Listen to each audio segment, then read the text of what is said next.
देश वास्ते बड़े दुर्भाग्य की गल है भी 1947 तो लैके अज तक और पूरे वर्ल्ड दे विच असीं ये कह सकते हैं भी इस तो झूठा इस तो लिफाफेबाज प्रधानमंत्री कोई नहीं हो सकता। करोना के टाइम दे विच इन्हें कानून लियांदा, उस कानून ते ना ते राज्य सभा दे विच ना लोक सभा दे विच भी किसी तरह की कोई डिस्कस नहीं की। किसानां दे उत्ते थोप दिता गया। किसानां ने इस कानून नूं बिल्कुल ही कदे नहीं सी मंगिया। स्वामीनाथन की रिपोर्ट है वो अज तक पेंडिंग है, जिन्होंने अज तक भी लागू नहीं किया गया। ये सिर्फ और सिर्फ कारपोरेट घराणियां दी सहमति, अडानी और अंबानी के हित वास्ते ये कानून बनाया गया। एक सोची समझी साजिश के तहत ये सारा कुछ हो रहा, जिहड़ा कि बहुत मंदभागे की गल है। पूरे दिल्ली दी सड़कों ते पूरे देश का एक एक किसान इत्थे जिहड़ा डटिया होया, पर सरकार दी सिर ते कोई इस गल का असर नहीं गा।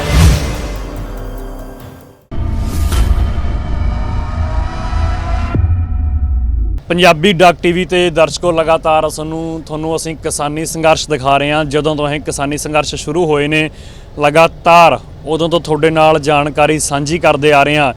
ਅੱਜ ਅਸੀਂ ਦਿੱਲੀ ਦੇ ਸਿੰਘੂ ਬਾਰਡਰ ਤੇ ਮੌਜੂਦ ਹਾਂ, ਜਿੱਥੇ ਕਿਸਾਨੀ ਅੰਦੋਲਨ ਇੱਕ ਬੜੇ ਵੱਡੇ ਪੱਧਰ ਤੇ ਦੇਸ਼ ਵਿਆਪੀ ਪੱਧਰ ਤੇ ਇਹ ਅੰਦੋਲਨ ਫੈਲ ਚੁੱਕਿਆ।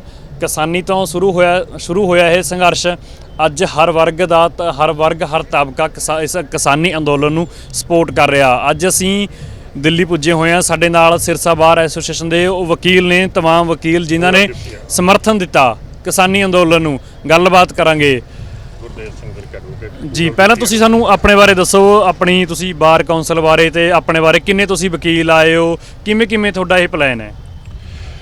मैं गुरदेव सिंह विरक एडवोकेट, पूर्व deputy advocate general Haryana from Sirsa तो पूरा डेपोटेशन साडी बस भर के अज इत्थे आई है और लगातार पिछले लंबे समय तो इस संघर्ष के नाल जुड़ी हुई है। सब तो पहला किसान सी, उस तो बाद एडवोकेट हाँ। और देश वास्ते बड़े दुर्भाग्य की गल है भी 1947 तो लैके अज तक और पूरे वर्ल्ड दे विच असीं ये कह सकते हैं भी इस तो झूठा इस तो लिफाफेबाज प्रधानमंत्री कोई नहीं हो सकता, जिन्हों इन्नी सर्दी दे विच भी किसानां ते कोई रहम नहीं किसी तरह का भी।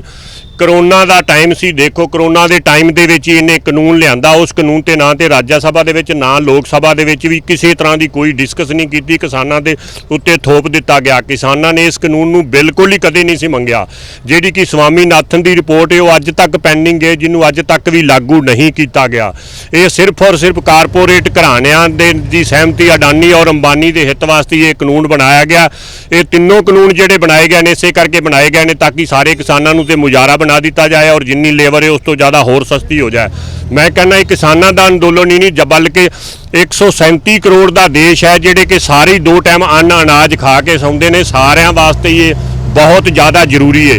जेकर सरकारी एजेंसियां ने खरीद बंद कर दी, सेंटर दियां ने चाहे स्टेट दियां ने, तो आने वाले टाइम दे विच जिहड़ा बिलो पावर्टी लाइन ते जिहड़ा गरीबी रेखा तो थल्ले हर स्टेट वाइज 2 रुपए 5 रुपए 4 रुपए गेहूं अनाज आटा चना दाल मिल रही है, वो अगे आने वाले टाइम दे विच बिल्कुल ही बंद हो जाएगी। एक सोची समझी साजिश के तहत ये सारा कुछ हो रहा, जिहड़ा कि बहुत मंदभागे की गल है।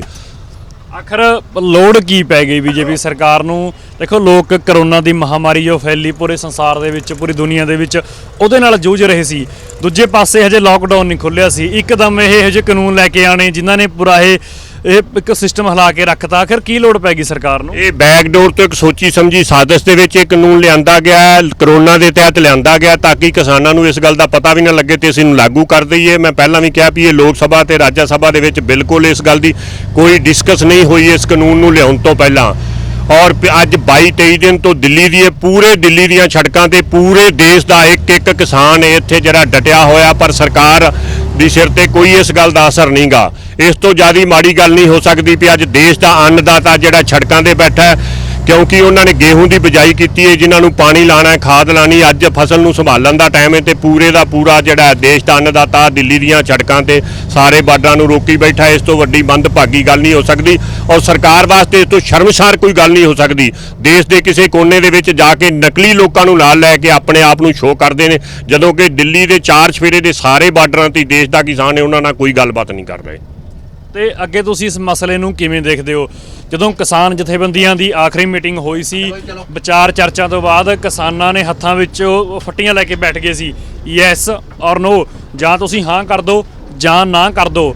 ਸਰਕਾਰ ਕਹਿੰਦੀ ਸੀ ਸੋਧਾਂ ਕਰਵਾ ਲਓ, ਕਿਸਾਨ ਕਹਿੰਦੇ ਸੀ ਸੋਧਾਂ ਮਨਜ਼ੂਰ ਨਹੀਂ ਹੋਣਗੇ ਤਾਂ ਕਾਨੂੰਨ ਵਾਪਸ ਹੋਣਗੇ, ਕਾਨੂੰਨ ਵਾਪਸ ਤੋਂ ਬਿਨਾਂ ਇੱਕ ਵੀ ਗੱਲ ਨਹੀਂ ਹੋਊਗੀ। ਗੱਲਬਾਤ ਕਿਸਾਨਾਂ ਦੀ ਟੁੱਟ ਚੁੱਕੀ ਹੈ। ਅੱਗੇ ਤੁਸੀਂ ਕਿਵੇਂ ਦੇਖਦੇ ਹੋ ਇਸ ਪੂਰੇ ਮਸਲੇ ਨੂੰ? ਇਹ ਮਸਲਾ ਬਹੁਤ ਸੰਗੀਨ ਹੈ ਜੀ, ਔਰ ਇਹ ਕਾਨੂੰਨ ਇਹਨਾਂ ਨੂੰ ਵਾਪਸ ਲੈਣੇ ਹੀ ਪੈਣਗੇ, ਚਾਹੇ ਅੱਜ ਲੈ ਲੈਣ ਚਾਹੇ 4 ਦਿਨ ਹਟ ਕੇ ਲੈ ਲੈਣ। ਇਹ ਕਹਿੰਦੇ ਨੇ ਕਿਸਾਨ ਅਨਪੜ੍ਹ ਹੈ, ਪਰ ਕਿਸਾਨ ਅਨਪੜ੍ਹ ਨਹੀਂ, ਕਿਸਾਨ ਬਹੁਤ ਸੁਲਝਿਆ ਹੋਇਆ ਕਿਸਾਨ ਨੇ। ਜਿਹੜੀਆਂ ਪਿੱਛੇ 5 ਮੀਟਿੰਗਾਂ ਹੋਈਆਂ ਨੇ ਉਹਨਾਂ ਦੇ ਵਿੱਚ ਕੇਂਦਰ ਦੇ ਜਿਹੜੇ ਨੇ ਅਫੀਸਰ ਹੀ ਇਹਨਾਂ ਨਾਲ ਡਿਸਕਸ ਕਰਦੇ ਰਹੇ ਨੇ। ਇੱਥੋਂ ਤੱਕ ਕਿ ਐਗਰੀਕਲਚਰ ਮੰਤਰੀ ਔਰ ਜਿਹੜੇ ਅਦਰ ਮੰਤਰੀ ਬੈਠੇ ਰਹੇ ਨੇ ਉਹਨਾਂ ਨੂੰ ਵੀ ਕਿਸੇ ਗੱਲ ਦਾ ਨਹੀਂ ਪਤਾ, ਔਰ ਉਹਨਾਂ ਨੇ ਬਿਲਕੁਲ ਮੰਨਿਆ ਵੀ ਇਸ ਕਾਨੂੰਨ ਦੇ ਵਿੱਚ ਸਾਰੀਆਂ ਹੀ ਖਾਮੀਆਂ ਨੇ, ਇੰਨੀਆਂ ਜ਼ਿਆਦਾ ਖਾਮੀਆਂ ਨੇ। ਕਾਨੂੰਨ ਤਿੰਨੋਂ ਰੱਦ ਕਰਨ ਵਾਲੇ ਨੇ, ਇਹਨਾਂ ਨੂੰ ਸੰਸ਼ੋਧਨ ਨਹੀਂ ਹੋ ਸਕਦਾ ਇਹਨਾਂ ਦੇ ਵਿੱਚ। ਦਰਸ਼ਕੋ ਦੇਖਦੇ ਰਵਾਂਗੇ ਕਿ ਵਾਪਰਦਾ ਕੀ ਹੈ, ਕਿਉਂਕਿ ਗੱਲਬਾਤ ਤਾਂ ਟੁੱਟ ਚੁੱਕੀ ਹੈ ਕਿਸਾਨ ਜਥੇਬੰਦੀਆਂ ਦੇ ਇਹ ਕੇਂਦਰ ਦੀ ਹਕੂਮਤ ਵਿਚਾਲੇ। ਅੱਜ ਵੀ ਅਸੀਂ ਮੌਜੂਦ ਹਾਂ, ਲਗਾਤਾਰ ਤੁਹਾਡੇ ਨਾਲ ਕਵਰੇਜ ਸਾਂਝੀ ਕਰ ਰਹੇ ਹਾਂ ਕਿ ਇਹ ਮਸਲਾ ਕਿੱਥੋਂ ਤੱਕ ਪਹੁੰਚਿਆ। ਲਗਾਤਾਰ ਅਪਡੇਟ ਹੋ ਕੇ ਤੁਹਾਡੇ ਨਾਲ ਸਾਂਝੀ ਕਰਦੇ ਰਵਾਂਗੇ। ਤੁਸੀਂ ਬਣੇ ਰਹੋ ਸਾਡੇ ਨਾਲ। ਚੈਨਲ ਪੰਜਾਬੀ ਡਾਕ ਤੇ ਕੈਮਰਾਮੈਨ ਗਗਨ ਦੇ ਨਾਲ ਮੈਂ ਗੁਰਜਿੰਦਰ ਸਿੰਘ ਭੰਗੂ, ਦਿੱਲੀ।